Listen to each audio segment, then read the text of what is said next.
இந்த திணிப்புக்கு எதிரான போரில் ஒருபோதும் சமரசம் இல்லை என்று திமுக தலைவரும் முதலமைச்சருமான மு.க.ஸ்டாலின் தெரிவித்துள்ளார். தாய்மொழியை அடிப்படையாகவும் ஆங்கிலத்தை தொடர்பு மொழியாகவும் கொண்டு அண்ணா வகுத்தளித்த இருமொழிக் கொள்கையை தமிழ்நாடு கடைபிடித்து வருவதால்தான் இன்றைய வளர்ச்சியை பெற்றுள்ளதாகவும் மு.க.ஸ்டாலின் கூறியுள்ளார். தமிழ்நாட்டின் இருமொழிக் கொள்கைதான் சரி என்பதை இந்தியாவின் பல மாநிலங்கள் உணர்ந்து வருவதாகவும் முதலமைச்சர் கூறியுள்ளார்.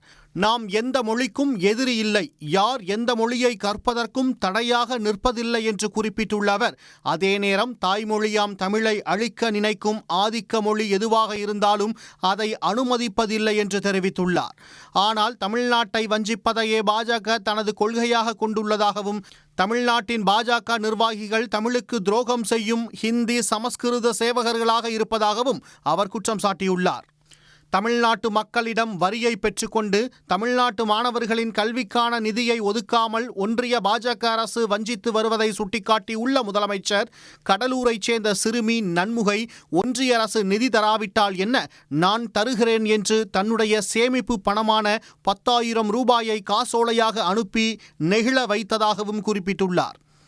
எனவே தமிழ் மண்ணில் வாழ்கிறவர்களின் தாய்மொழி பற்றும் இன உணர்வும் ஆதிக்க மொழியிடமிருந்து அன்னை தமிழை காக்கும் என்ற உறுதியான நம்பிக்கை தனக்கு இருப்பதாகவும் முதலமைச்சர் மு.க.ஸ்டாலின் தெரிவித்துள்ளார். உடனுக்குடன் செய்திகளை தெரிந்து கொள்ள சன் நியூஸ் பெல் ஐகானை கிளிக் பண்ணுங்க.